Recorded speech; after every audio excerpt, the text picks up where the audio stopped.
I'm thinking I'm back. Hey! We're recording the podcast! Shut up! Good morning to you, wherever you are, because it is September for May 2nd, 2024.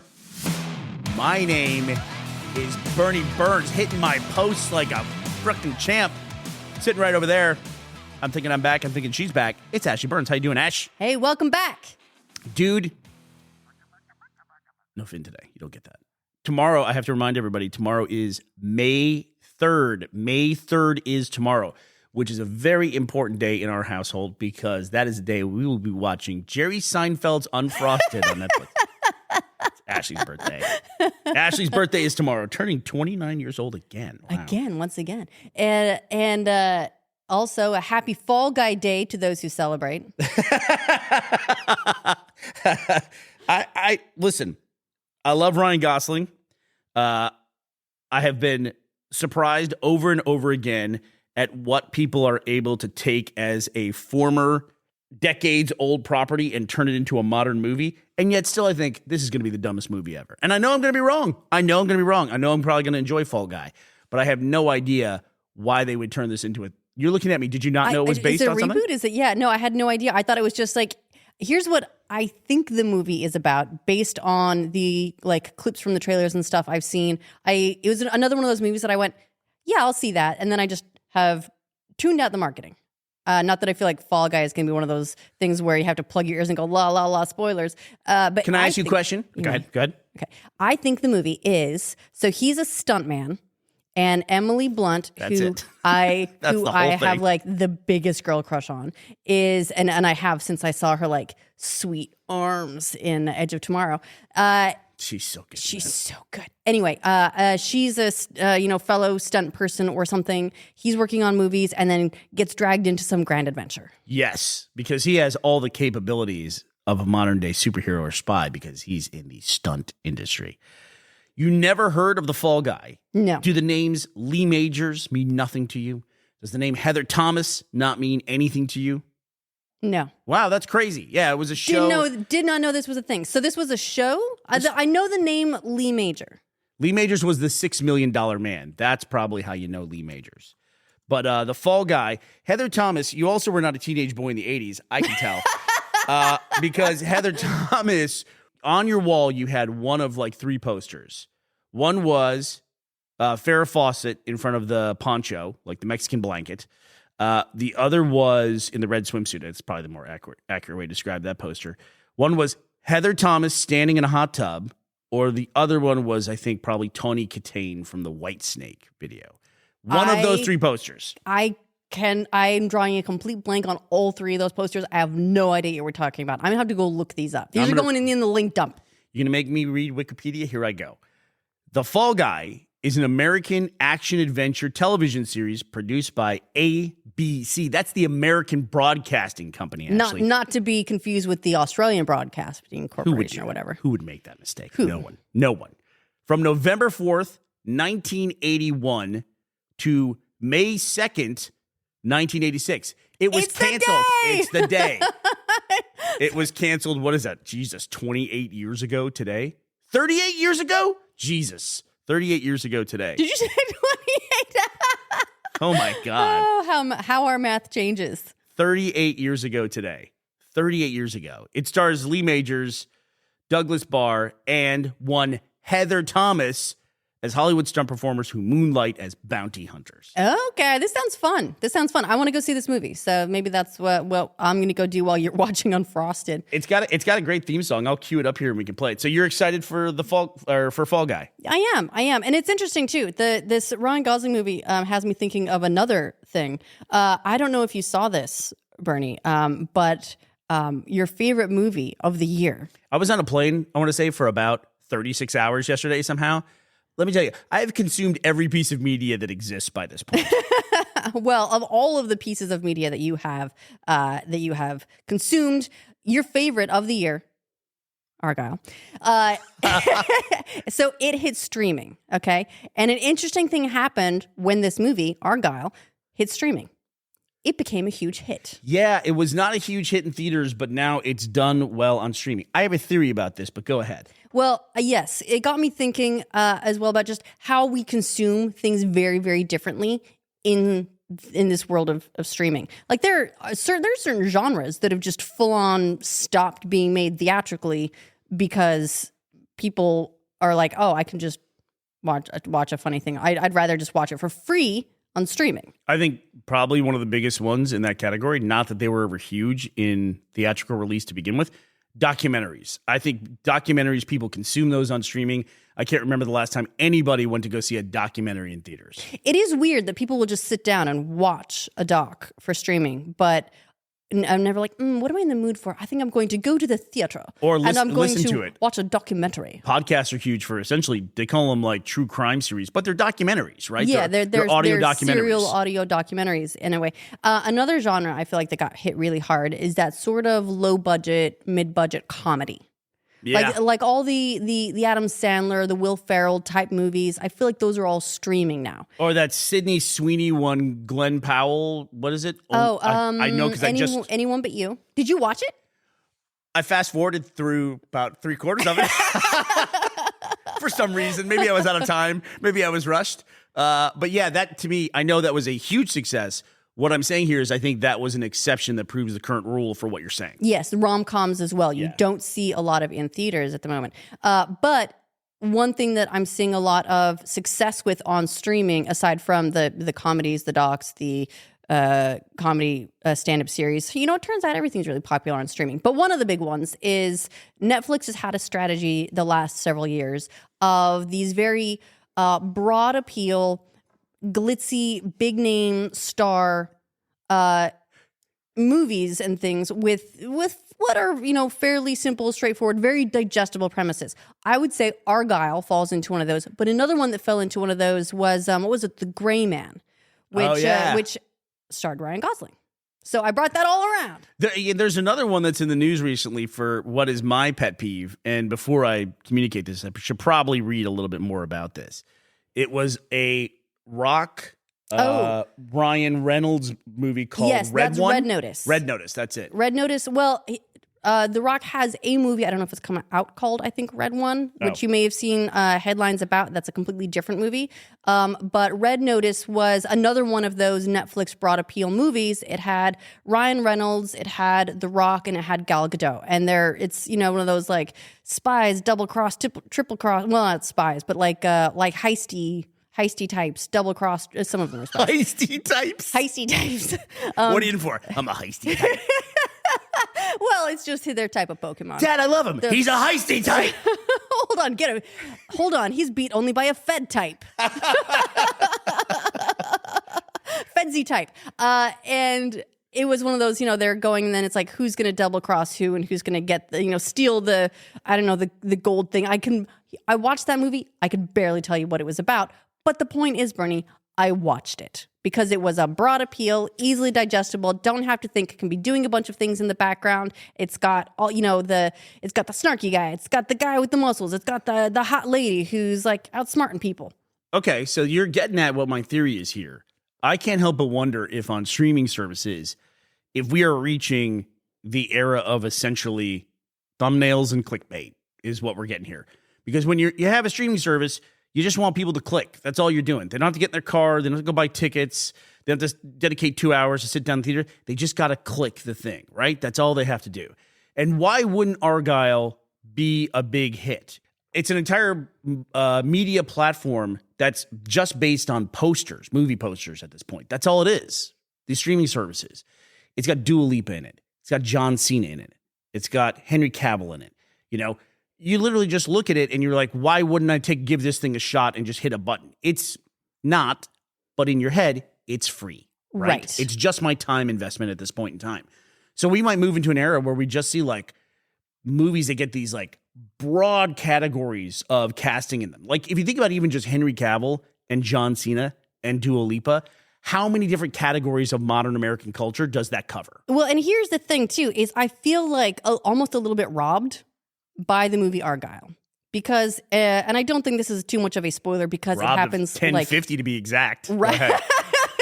It happens, it's like right at the beginning, but it turns out that that neither Henry Cavill or John Cena are the leads in this film, which it would look like from the marketing. But the thing is, I want to see. It's also got a cat, digital cat. I want to see the buddy heisty type movie starring those two, and their bromance. Like, I want that to be a real movie instead of the fabricated fiction that it was in Argyle. But you were talking about this Red One, and I was mentioning there was something about it that irks me. There's a controversy going on right now. Don't know if it's true, but I'll read an article here from Forbes by Danny DiPlacido. Dwayne "The Rock" Johnson has reportedly disrupted the production of upcoming action movie Red One, sparking surprise reactions from online commentators. Wow, is that a thing now? Online commentators. Johnson, I think that's just shorthand for made Reddit mad. Yeah, exactly. Discourse online. Johnson, a serial entrepreneur who describes himself as, quote, a heisty type. What? No. Describes himself as the hardest worker in the room, has cultivated a solid reputation as a dedicated performer. He's the perfect heel in the wrestling ring and a friendly, formidable hero in many major film franchises. Anyway, what's going on here is that he's disrupting the set by reportedly being late. There was also a situation on the movie Red Notice where he would get in arguments reportedly with Ryan Reynolds because of being chronically late. And according to this Forbes article, one person quipped that being chronically late was Johnson's only consistency. Ooh. This is something that people don't realize happens. Like, there was reports of him being up to half a day late, more than half a day late, almost like an 8-hour day of filming late to set, which when you're chasing light and things like that becomes impossibly hard. You may as well throw hard. The whole day out. Well, yeah, and you have a lot of people who are like, a lot of other hundreds of people working on a film that size, even on set. And to keep them all late, there was somebody I read in another article who liked working with Johnson because they got so many extra hours, they qualified for health care from the union. And they said, no one's talking about the bright side of this. Jesus, that's dark. And it's not just him. It's a lot of major stars that I've never personally worked with anyone like this, but the allegations of people just being hours, almost to the point where it's like a full day late to set, where they just don't come out of their trailer. And there's nothing that anyone can do about it. And to me, it's absolutely maddening. I think the longest delay we ever had because somebody was late was a very typical, like 15 or 30 minutes because of traffic or something like that. But even your call times when you're on a movie, you're typically getting a call time 40 or 50 minutes before you even have to be on set. And that's if you don't have any special makeup or costuming or anything like that. They get you in well in advance. And then to be a little bit defensive of these people who are on these movies, they have a lot of experience with it. Then once you're there on set as an actor, they kind of don't care. You have a trailer, you can sit in it, and they can go for literally hours of you just waiting there doing. There's been days where I've sat there on set and they were supposed to get to me and they just didn't get to me because they didn't finish all the shots they needed before me. And you kind of know about halfway through the day that it's going to be one of those days. But at least, it's just you sitting there. It's not 80, 100 people sitting there waiting on one person. Right. And also, how many millions of dollars are you getting paid to sit there? At some point, the hardship has got to balance out. It is. And I don't want to defend, too fiercely people who are in these incredibly privileged positions. But if you're like the reason why the movie is happening and everyone around you is telling you you're the reason why this movie is happening, and then you're chronically sitting there by yourself all the time, I can see how that would eat away at someone. You know what I mean? But the last thing I would think anyone would do at that point is then contribute to that, for everyone else, or pay it forward to some other movie crew and a different set and production that didn't have those problems in the past. Yeah, but I get the feeling that that's the kind of thing that leads to shorter careers overall. You would think so. But it actually is, it might be like confirmation bias, because the people you hear about doing this are people that can't be fired from movies, essentially. You know what I mean? Yeah, that is true. And they can be more difficult, but they're needed on the set. All right, but enough about movie sets, Ashley. Sorry about that. Yeah, no, that's fine. There was something that I thought was really interesting. A few months ago, I think it was a few months ago now, there was a whole thing that came up with, it was a school, it was a principal that was being accused of, there were these recordings of him saying these really, there was a bunch of racist things, he was going off about Black I think students. black students being able to not good at taking tests or something. There were a bunch of anti-Semitic comments. He's disparaging some of the teachers at the school, and it was this really intense thing because the principal said over and over, "That's not me. I didn't say those things." He was upset at the lighting guy too. That was shocking. Well, it turns out though he really didn't. It turns out that the athletic director at the school, he had been basically pulled into the office, called out on his performance, and they weren't sure if he was going to be basically fired or not. He made these AI recordings. He basically deepfaked the principal's voice and distributed these recordings, which is like horrifying. Unbelievably horrifying. And the guy was like, I didn't say these things. How weird would it be? Would you think you were crazy if you heard your own voice saying these things? Yeah, like you'd think you were nuts, right? You would think you were nuts. But yeah, so according to an article on AP News, Darian forged an audio clip in which it sounded as if the principal was frustrated with black students and their test-taking abilities. Police wrote in charging documents. They said the recording also purported to capture the principal disparaging Jewish individuals and 2 teachers. So, and the thing is, the principal once this clip came out, the principal was put on leave. He was getting threats. He had to have police security at his house. His family members were getting threats. It was this horrible thing. And now it comes out he didn't do any of it. I want to point this out too. Not only did he not do it, the other guy made those comments. Like he's making those comments. All that shit is in his head.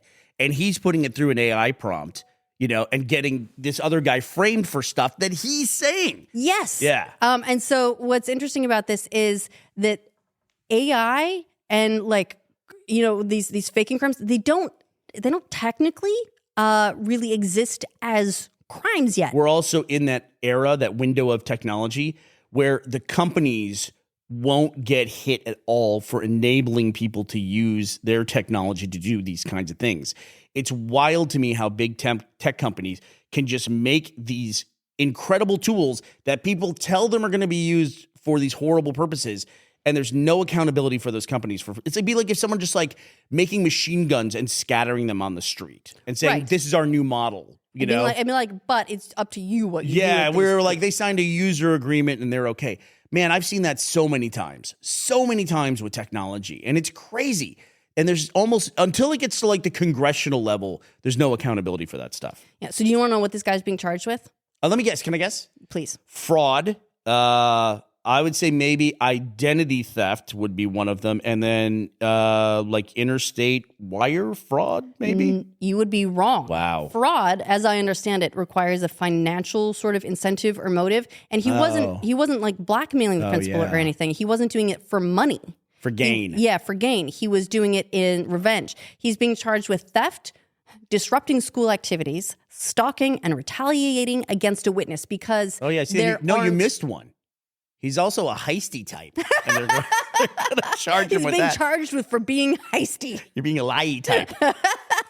What a jerk. What a fucking jerk. Yeah, it's really horrible. And, it's unfortunate. There's nothing that he can really accurately be charged under yet. So they had to get these other, basically where it just bleeds over into these other territories when I think the main crime is very, very clear. It's just not technically a crime yet. How weird is that? Yeah. Well, there's something that's a little bit farther down the road in terms of technology and the implications thereof.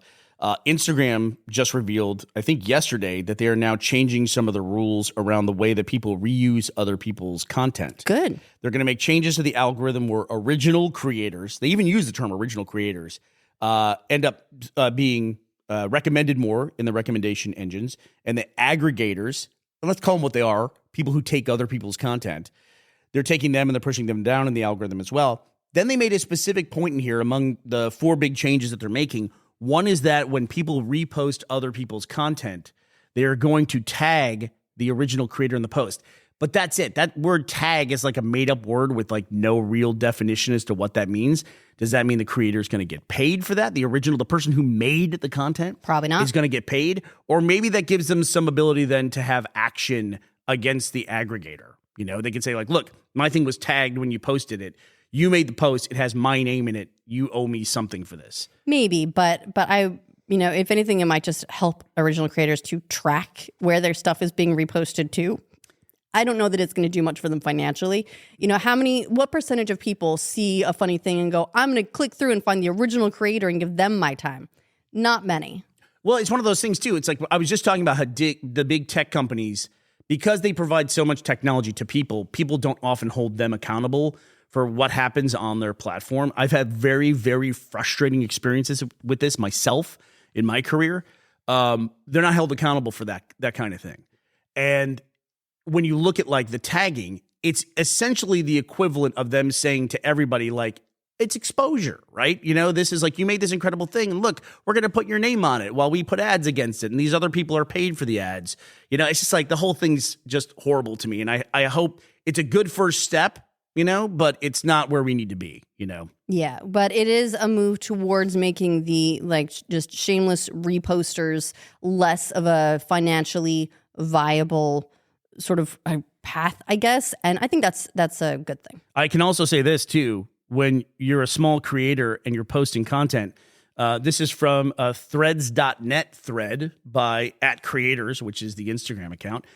When we find 2 or more identical pieces of content on Instagram, we will only recommend the original one. That being said, a lot of people don't post things on Instagram. They post them on other platforms. So how do you know what's original? Is right. And then Instagram, right. They might go to Instagram later, or someone will find it and then put it on their Instagram. And then if the original creator puts it on Instagram later, yes. How does Instagram find that? Like, you could manually check, but that's a very intensive process. They're probably going to be relying on automated systems, which are far from perfect. Anyway, so you're excited about the Heisty Types this week. Yes. Will you see the Fall Guy in theaters, Ashley? I will see Fall Guy in theaters. I'm gonna take a train. If they only had Heather Thomas in it. Well, Heather Thomas will make a maybe she'll make a cameo. It'd be nice. Is Lee Majors still alive? I hate to ask that question about a human being. Lee Majors is an American actor. Now to see if someone's alive, I just see if is or was in their bio on Wikipedia. Lee Majors is a strapping 85 years old. So I'm hoping all these original actors from the show get a nice little boost from the Fall Guy going into theaters. Ashley, I'm looking very forward to your birthday tomorrow. It's going to be very exciting. Now, before we go, I do want to say thank you to today's sponsors, Michelle Henri G and Trot488.